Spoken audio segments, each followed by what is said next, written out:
أعوذ بالله من الشيطان الرجيم بسم الله الرحمن الرحيم नहमदु व नसल्ली अला रसूल करीम अम्मा बाद। असांजे मुआशरे में जेके हे विलादतूं अञा वधी रहियूं लॻे था उनजो कारण कहिड़ो आहे? तमामु हिकिड़ो अहम सुवाल आहे इन अॼोके ज़माने में। असुल जेको अहम कारण आहे असांजे दीन इस्लाम खां पासीरो थियणु, पुठी ॾियणु ऐं पोइते थियणु। उनजा बि कुझु वजूहात आहिनि। पहिरीं पाण खां शुरू कजे त असांजा जेके मौलवी हज़रात आहिनि या जेके ख़ासि जेको आहे उहो मदरसा जेके असांजे दीन इस्लाम जे नाले हिसाब सां कमु कनि था, उन्हनि में कुझु अहिड़ा माण्हू अची विया आहिनि जेके असांजे दीन इस्लाम जे कमु करण जे बजाए नुक़सानु ॾेई रहिया आहिनि। जीअं ख़ासि करे जेको इशू अॼुकल्ह हले थो त नंढड़नि ॿारनि जो, मासूमनि जो उन्हनि जो मरणु, उनजा कारण, उनजो सबबु या उन जूं वीडियोज़ जेके ख़राब वीडियोज़ आहिनि उहे अचनि थियूं। बहरहाल जेके दीन जा इस्लाम जा जेके ख़ासि करे जेके माण्हू आहिनि उन जे लाइ इहा गुज़ारिश आहे त उहे पंहिंजो हिन जेका इहा तकलीफ़ आहे इहा पंहिंजी तकलीफ़ सम्झनि ऐं इन मदरसनि ते कड़ी नज़र रखी वञे ऐं जेके माण्हू दीन इस्लाम जा जेके पैरोकार आहिनि उन्हनि खे उहा कड़ी सज़ा छो थी मिले, उहा कड़ी सज़ा ॾिनी वञे उन्हनि खे, पोइ उहा ख़बर पइजी वेंदी, अच्छा कारा पदरा ज़ाहिर थी वेंदा। त मक़सदु इहो आहे त इहा शुरूआत इन में ॿ किरदार आहिनि। हिकिड़ो त मौलवी आहे, ॿियो असांजे पंहिंजे मुआशरे जो जेको फ़र्ज़ु आहे जेको ॿार आहे मोकिले थो वालिदैन। हाणे वालिदैन में वरी हिकिड़ी कमी पेशी इहा आहे त उन ग़रीब जेके माण्हू उहे हिकिड़ी लाइन सिधी कनि था त भई औलाद घणी थी आहे, महांगाई आहे ऐं मदरसनि में मुफ़्त तालीम थी ॾी वञे ऐं माण्हू पंहिंजो ॿार लाइण जे लाइ मदरसे में ॿार थो छॾे छॾे। उन खां बि मुआशरे वारा, माहौल वारा, ओड़े पाड़े वारा पुछनि त भई ॿार किथे छॾे आयो आहे, जेकॾहिं हू सम्झ लाइक़ु न आहे। अगरि जेकॾहिं समझदार आहे त उनखे इहो पंहिंजो फ़र्ज़ु आहे त उन मदरसे जी तफ़्तीश करे, उहो मदरसे में उस्ताद कहिड़ो आहे, मोहतमिन केरु आहे, उनजी केरु थो निगरानी करे ऐं ॿार उहे कहिड़े हाल में आहिनि, राति में उनखे छा थो मिले या उन खां उहो कहिड़ी जाइ ते उनजो बिस्तरो आहे या उन्हनि खे कॾहिं मोकल थी मिले या उन्हनि जो जेको उन खां पुछागा छा आहे उहा वक़्तसर उहा कई वञे त मां सम्झां थो अहिड़ी न थी। उन खां बाद में इहो आहे त माण्हू दीन इस्लाम घटि में घटि इहो घर में हिकिड़ो अधु फ़र्ज़ु ज़रूरु आहे जेको दीन इस्लाम जी ॼाण रखे थो, पंहिंजे ॿारनि खे, बच्चनि खे पंहिंजे घर में पढ़ाए।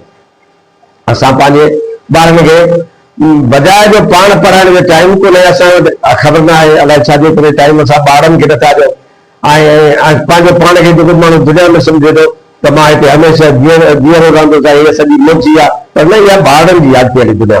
ऐं ॿारनि जो असां कदुरु वधंदासीं त इहे ग़िलाज़तूं, इहे ज़िंदगियूं असांखे इहे ॾिसणियूं पवंदियूं ऐं उन जे लाइ सभई जेके मुआशरे में जेके माण्हू आहिनि पंहिंजो अहम किरदारु अदा कनि। ऐं ॿियो अर्ज़ु आहे त मुआशरे खां जेको माण्हू उन में जेके दीन जी तालीम स्कूलनि में बि ख़ासि करे आहे, उते बि उस्तादनि ते या जेके हेडमास्टर्स आहिनि या डीओज़ आहिनि, असांजा सुठा माण्हू सां मिली में इहो पीरियड क्लास में क़ुर पाक जो हलंदो, हाणे उहो तमामु घटि थो हले।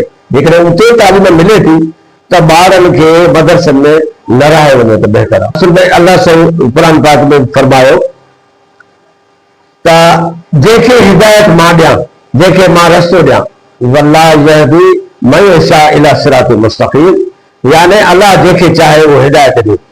त अलाह साईं उन्हनि माण्हुनि खे हिदायत ॾिए थो जेके दीन इस्लाम सां रग़बत कनि था ऐं उन्हनि जी नेचर में बि इहा शइ शामिल आहे ऐं अलाह खां माण्हू हमेशह इहा दुआ घुरंदो रहे त अलाह साईं खे सिरातिल मुस्तक़ीम ॾे, असांजे वालिदैन खे बख़्श ऐं असांजे औलाद खे नेक ऐं सालिह बणाए। माण्हू पाण बि दुआ बि घुरे, कावश बि करे, उनखे सही रस्ते जी तलक़ीन करे। ऐं जेकॾहिं मुआशरे में जेको न वणंदड़ जेके वाक़िया थियनि था, मसलन पाड़े में आहे उनजो सार हसद, भई हिकिड़ो माण्हू तरक़ी कई आहे मां छो न थियां, उन में माण्हू ग़लति कमु करियो ऐं ॿारनि खां पाण इहो चोरियूं कराइण या घर में जेको पाड़े में जेको बनो सोन आहे उनखे उते उहे शरारतूं ज़मीन ते पैदा थियनि था, कई क़त्ल थियनि था, पाणी में हिकु ॿिनि मिंटनि ते जहिड़ो, इहा बि ख़बर न आहे त इहो जेको पाणी अचे थो उनजो शेयर असांखे केतिरो असांखे मिले थो या उनजी असांजी ग़लती न आहे।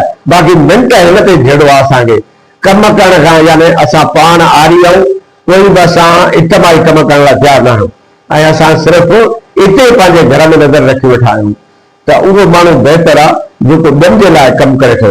यानी माण्हू हुकूक लाइ त बिल्कुलु असांजो उनजो एॾो हिसाब न आहे, अलाह साईं माफ़ करणु फरमाए थो, पर जेको हुकूकुल इबाद आहे उनजी वॾी अहमियत आहे। जेकॾहिं इंसान राई में ज़रे जेतिरो हिसाब कहे थो त उनखे हिसाब ॾियणो पवंदो। उन लाइ माण्हू पंहिंजे बचनि खे पंहिंजे मुआशिरे में, मस्जिदनि में या स्कूल में, जंहिं माण्हू जो जिते किरदार आहे कचहरी में, उहो माण्हू उहा दीन जी थोरी घणी प्रचार कंदो रहे। ऐं ॿियो आहे ज़कात ॾियणी आहे त यानी तव्हां पंहिंजे मुआशिरे में जो ग़रीब माण्हू आहे उन्हनि खे मुआशिरती हिसाब सां इक़्तिसादी तौर ते उन्हनि खे तव्हां बहितर बणाए सघो था। जेके माण्हुनि वटि कुझु पैसा वधीक आहिनि उहे ज़कात जे हिसाब सां उनखे माण्हू पाण भरो करे सघे थो, पर असां उन ज़कात खां बि माण्हू पंहिंजी ज़ख़ीराउनि जो बि थो करे, उहो तमामु गुनाह जो कमु आहे। असुल में छा आहे त असां वटि इहे जेके मुसीबतूं आहिनि उहे छाजे करे आहिनि? हदीस कुदसी आहे, नबी करीम सल्लल्लाहु अलैहि वसल्लम फरमायो त जेको इंसान अल्लाह जी इबादत खां परे आहे, अल्लाह साईं उन ते कमनि जी बच करे छॾींदो आहे। यानी तव्हांखे एतिरा कम थी वेंदा, तव्हां 20 कम सुबुह जो राति जो सोचींदव ऐं तव्हांजा शाम ताईं उहे कम थियणा हूंदा जेके मक़सूद हूंदा, ऐं बाक़ी कुझु कमनि ते तव्हां हथ मटींदा रहिजी था वञो। ऐं छाजे करे त तव्हां अल्लाह जे रस्ते खां, अल्लाह जी बंदगी खां, अल्लाह जे ॾिनल रस्ते खां परे आहियो। दीन इस्लाम असां वटि जेको पहिरियों आहे, जेको दीन इस्लाम जो उहो आहे इख़लाक़। इंसान जो जंहिंजो इख़लाक़ बहितर आहे उहो सभ खां अवल ऐं बहितरीन आहे। मके पाक में जॾहिं नबी करीम सल्लल्लाहु अलैहि वसल्लम तबलीग फरमाई त उन में इहो ॼाणायो वियो त जेको आहे नमाज़ जो जेको अक़ीदो आहे असांजो बुनियादी, उहो अल्लाह ते ईमान आणणु, मलाइकनि ते, क़ुरान पाक ते, अल्लाह जी किताबनि ते ऐं तक़दीर ते। पर जॾहिं मदीने पाक में आहे त पाण फरमायो ईमान जो जेको बुनियाद आहे उहो तव्हांजो इख़लाक़ आहे। अस्सलामु अलैकुम।